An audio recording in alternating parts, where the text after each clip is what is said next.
আজকে বানাবো তরকারি পিঠে।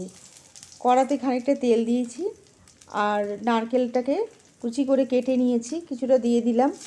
আর সেদ্ধ করা আলুটাকে ডুমো ডুমো করে কেটে দিয়েছি। দিয়ে একটু ভাজা মতো করে এর মধ্যে দিয়ে দেব নুন, স্বাদ অনুযায়ী নুন, হলুদ দিয়ে আবারও একটু নেড়ে চেড়ে এবারে এর মধ্যে আদা বাটা আর দুটো কাঁচা লঙ্কা কুচিয়ে দিয়েছি, জিরে গুঁড়ো, ধনে গুঁড়ো 1 চামচ করে দিয়েছি, 1 চামচ লাল লঙ্কার গুঁড়ো আর 1 চামচ চিনি দিয়ে নেড়ে ছেড়ে নেব একটু। এবারে বাঁধাকপিগুলো ভালো করে ধুয়ে কেটে নিয়েছিলাম, সেগুলো দিয়ে দিলাম। দিয়ে এবারে তরকারিটা রান্না করে নিতে হবে। একটু ঢাকা দিয়ে রেখে দেব।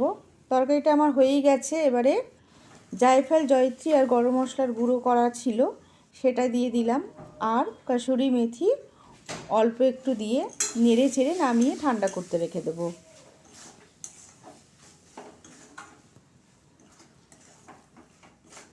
তো হয়ে গেছে তরকারি, আবার নামিয়ে এক সাইডে রেখে দেবো ঠান্ডা করতে। এবারে কড়াতে 1.5 বাটির মতন জল দিয়েছি আর স্বাদ অনুযায়ী নুন, আর মেজারিং কাপের 1 কাপ আতপ চালের গুঁড়ো, 1 কাপ সেদ্ধ চালের গুঁড়ো দিয়ে ঢাকা দিয়ে গ্যাসের ফ্লেমটাকে অফ করে রেখে দিয়েছি। এবারে মেখে নিতে হবে। আটার ডো যেইভাবে আমরা মাখি সেইভাবে হাত দিয়ে মেখে নিতে হবে। গরম গরম অবস্থায় একটু মাখলে ভালো মাখাটা হয় আর পিঠেটা ফেটে যায় না। তো এইভাবে আমি ভালো করে মেখে নিয়েছি। তো কয়েকটা আমি করে নিয়েছি আর করে দেখাচ্ছি আমি। তো এইভাবে হাতের সাহায্যে বাটি করে নিতে হবে। এবারে তরকারির পুর দিয়ে মুখটাকে বন্ধ করে দিতে হবে, যেইভাবে আমরা পুলি পিঠে বানাই। বন্ধুরা, আজকের রেসিপিটা আপনাদের কেমন লাগলো অবশ্যই কমেন্ট করে জানাবেন। আর যদি ভালো লাগে একটা লাইক করে দেবেন আর সাবস্ক্রাইব করে আমার পাশে থাকবেন। তো এইভাবে আমি প্রত্যেকটা পিঠে আমি করে নিচ্ছি, নিয়ে এবারে ভাপাতে দেব।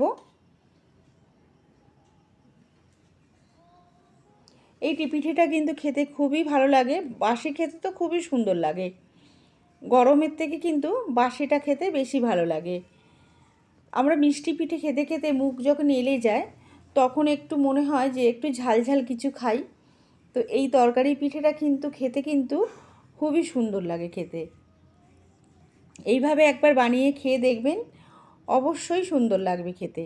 এবং বানাবেন, সবাইকে খাওয়াবেন, সবাই আপনার প্রশংসা করবে যে না, খুব সুন্দর হয়েছে খেতে।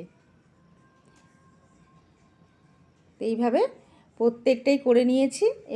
এবারে চলে যাব গ্যাস ওভেনে। একটি বাটিতে কিছুটা জল দিয়ে দিয়েছি। এবার ঝাঁঝরি বাটির মধ্যে সাজিয়ে ঢাকা দিয়ে ভাপাতে দিয়েছি। তো এবারে নামিয়ে নেব। নামিয়ে একটি প্লেটে নামিয়ে নিয়েছি। ভেঙে একটা আমি দেখাচ্ছি, এখনও গরম আছে। তো দেখুন বন্ধুরা, এইভাবে আপনারা বানান, খেতে কিন্তু অসাধারণ লাগে। আজ